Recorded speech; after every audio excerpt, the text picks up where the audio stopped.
नमस्कार. मी पंजाब डक शेतकऱ्याला सांगू इच्छितो की म्हणजे काही भागात उद्या देखील पाऊस सुरुवात होणार आहे. पण त्याच्यानंतर 20 तारखेपासून ते 26 तारखेच्या दरम्यान राज्यात म्हणजे खूप ठिकाणी पावसाळ्यासारखा पाऊस पडणार आहे. काही ठिकाणी गारपीट होणार आहे, काही ठिकाणी वारं सुटणार आहे. म्हणून हा अंदाज सर्व शेतकऱ्यांनी लक्षात घ्यायचा. सुरुवातीला आपण काय करू पाहू. आपण सुरुवातीला सांगतो.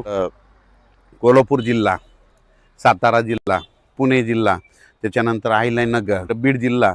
बीड जिल्ह्यामध्ये कळंब तालुका, कळंब, त्याच्यानंतर कळंब तालुका, धारूर तालुका, त्याच्यानंतर म्हणजे बीड जिल्ह्यात बऱ्याच ठिकाणी म्हणजे सर्व बऱ्याच ठिकाणी पाऊस पडणार आहे. त्याच्यानंतर लातूर जिल्हा, लातूर जिल्ह्यात देखील खूप ठिकाणी पाऊस पडणार आहे. म्हणून हा अंदाज सर्व शेतकऱ्यांना लक्ष द्यायचा. नांदेड जिल्ह्यात देखील पाऊस पडणार आहे, म्हणजे 20 पासून ते 26च्या दरम्यान. म्हणून हा शेतकऱ्यांना अंदाज घ्यायचा. गारपीट देखील होणार आहे, पाऊस देखील पडणार आहे. लातूर जिल्ह्यात देखील गारपीट होणार आहे, बीड जिल्ह्यात देखील गारपीट होणार आहे, अहिल्यानगरकडे देखील खूप गारपीट होणार आहे. त्याच्यानंतर बारामती त्या साईडनं तर खूप गारपीट होणार आहे. बारामती पुणे जिल्ह्यात खूप गारपीट होणार आहे. त्याच्यानंतर संगमनेर त्या भागात देखील खूप गारपीट होणार आहे.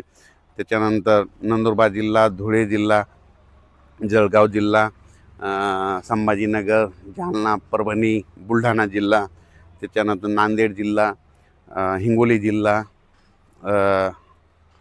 ह्या भागात देखील 20 ते 26 एप्रिलच्या दरम्यान पाऊस पडणार आहे. म्हणून हा अंदाज सर्व शेतकऱ्यांनी लक्षात घ्यायचा. तसेच अमरावती जिल्हा, अकोला जिल्हा, वर्धा जिल्हा, भंडारा जिल्हा, त्याच्यानंतर यवतमाळ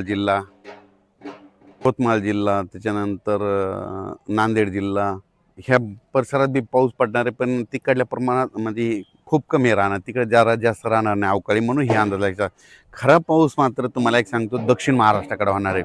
मग दक्षिण महाराष्ट्राकडे तुम्हाला सांगतो बीड जिल्हा, बीड जिल्हा, लातूर जिल्हा, परभणी जिल्हा, त्याच्यानंतर धाराशिव जिल्हा, सोलापूर जिल्हा, सांगली जिल्हा, सातारा जिल्हा, कोल्हापूर जिल्हा, पुणे जिल्हा, त्याच्यानंतर अहिल्यानगर, मुंबई, पुणे, इगतपुरी, इकडं नंदुरबारपर्यंत, इकडं नाशिक, येवला, निफाड ह्या पट्ट्यामध्ये जरा, संभाजीनगर, जळगाव, धुळे, नंदुरबार ह्या पट्ट्यामध्ये जरा जास्त काही ठिकाणी गारपीट बी होणार, काही ठिकाणी पाऊस बी पडणार आहे, काही ठिकाणी नुसतं वारं सुटल. म्हणून हा अंदाज लक्षात येतात.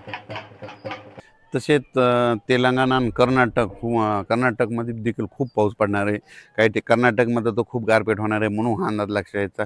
लातूर जिल्ह्यात देखील गारपीट होणार आहे, धाराशिव जिल्ह्यात गारपीट होणार आहे, सोलापूर जिल्ह्यात गारपीट होणार आहे, कोल्हापूरकडे देखील होणार आहे, साताऱ्याकडे देखील होणार आहे, पुणेकडे देखील होणार आहे, बारामती त्याच पट्ट्यात होणार आहे, बारामती 2 त्या पट्ट्यात देखील गार होणार आहे, कडाष्टी बीडकडे त्या पट्ट्यामध्ये देखील काही भागात गारपीट होणार आहे.